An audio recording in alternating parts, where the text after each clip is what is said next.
City Montessori school Lucknow के पूर्व शिक्षक, हिंदूवादी प्रखर सामाजिक कार्यकर्ता, काशी ज्ञानवापी, मथुरा और भोजशाला प्रकरण के प्रमुख वादी होने के साथ साथ अवैध मस्जिद मजारों को ध्वस्त किए जाने तथा मुस्लिम बहुविवाह प्रथा के विरुद्ध याचिकाएं लगाने वाले कुलदीप तिवारी से बलिया एक्सप्रेस के संपादक मधुसूदन सिंह ने बांग्लादेश में हिंदुओं पर हो रहे अत्याचारों के संबंध में वार्ता की। इस वार्ता में श्री तिवारी ने साफ शब्दों में कहा कि बांग्लादेश प्रकरण में भारत सरकार की चुप्पी हिंदुओं और देश दोनों पर भारी पड़ सकती है। अगर भारत सरकार जल्द से जल्द बांग्लादेश पर दबाव नहीं बनाएगी तो यह घातक सिद्ध होगा। सुनिए पूरी भेंट वार्ता। कि भारत सरकार वास्तव में इस समय गहरी निद्रा में सो चुकी है जी। और ये जो गहरी निद्रा है ये भारत के लिए और हिंदुओं के लिए पूरे विश्व में एक खतरे की घंटी बता रहा है, क्योंकि हिंदुओं के लिए कोई दूसरा देश नहीं है पूरे विश्व में। हिंदुओं के लिए केवल भारत है और पूरे विश्व का हिंदू, यहाँ तक कि बांग्लादेश का हिंदू, पाकिस्तान का हिंदू अपनी सुरक्षा के लिए भारत की ओर ही नजर उठा करके देखता है और एक उम्मीद पालता है कि हमारे लिए कोई नहीं बोलेगा, लेकिन हमारा अपना देश, हिंदुओं का देश है भारत, वो तो बोलेगा। लेकिन हमें समझ में नहीं आ रहा कि कौन सी मजबूरी है भारत सरकार की, कौन सी मजबूरी है विदेश नीति की, जो हम अपनी बात को यूनाइटेड नेशंस पे नहीं रख पा रहे। कहीं ना कहीं हम अपने आप को कमजोर दिखाने की कोशिश कर रहे हैं, कमजोर साबित हो रहे हैं विश्व पटल में। तो एक ये वास्तव में व्यथा है, हिंदू समाज की व्यथा है। भारत मेडिकल हॉल बिशुनीपुर बलिया, जहां आपको उचित मूल्य पर सभी बड़े ब्रांड की दवा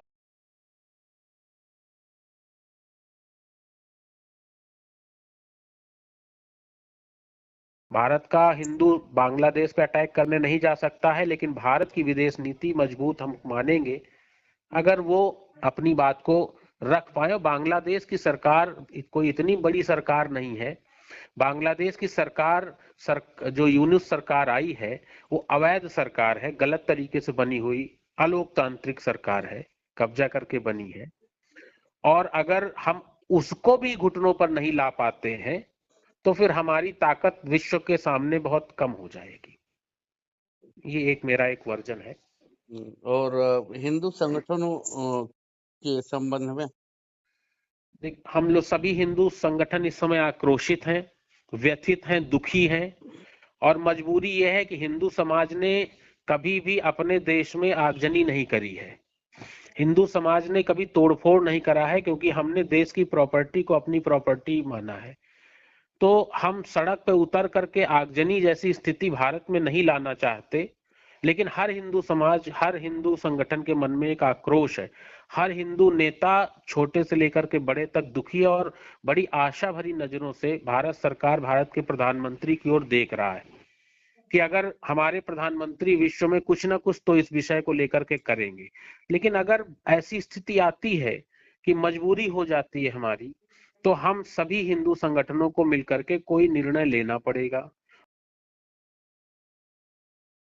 आ गया जिद्दी मैल का जानी दुश्मन, नकुल डिटर्जेंट पाउडर व केक।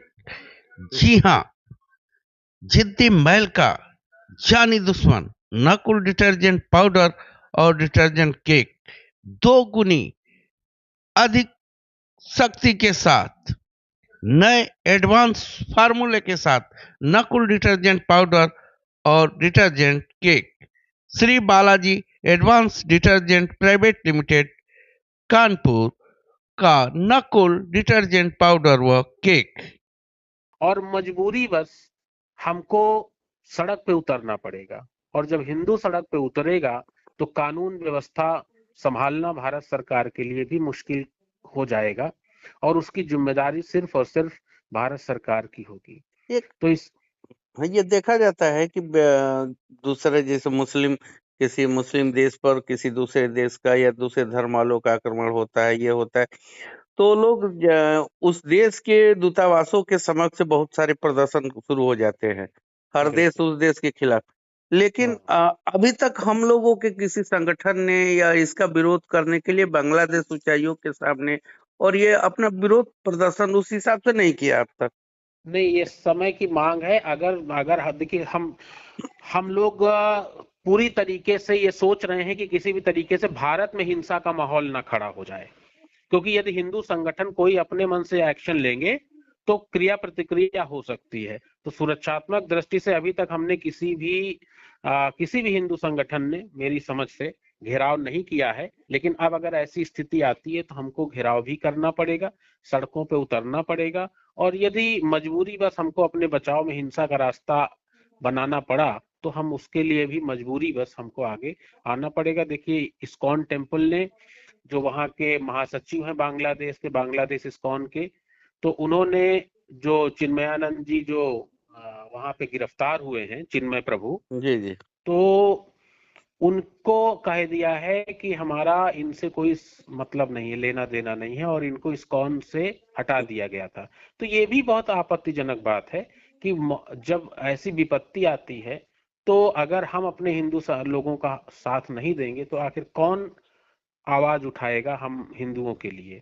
तो हमें पूरे विश्व के हिंदुओं का साथ देना है, और बांग्लादेश पर प्रतिबंध लगाया जा सकता है। हम लोग फोर्सेस डिप्लॉय कर सकते हैं भारत, और बांग्लादेश का जो यहाँ पर उच्च आयोग है, वहाँ के जो राजदूत यहाँ पर हैं, तो उन पर भी एक्शन लिया जा सकता है। भारत सरकार चाहे तो काम कर सकती है, और यदि ऐसा नहीं होता है तो मजबूरी बस हम लोगों को आना पड़ेगा सामने। और जब हम लोग सामने आएंगे, पूरा हिंदू समाज सामने आएगा, तो ऐसी स्थिति में भारत सरकार संभाल नहीं पाएगी। लेकिन वो स्थिति नहीं आनी चाहिए, क्योंकि हम लोग जिम्मेदार लोग हैं। हम लोग अपने देश के प्रति जिम्मेदारी, कानून व्यवस्था के प्रति जिम्मेदारी समझते हैं। जब भारत सरकार आर्थिक रूप से बांग्लादेश में बहुत सारी योजनाओं को संचालित करती है, बहुत सारे फंड आर्थिक रूप से उनको देते हैं, बिजली से लेकर तमाम चीजें वहाँ होती है।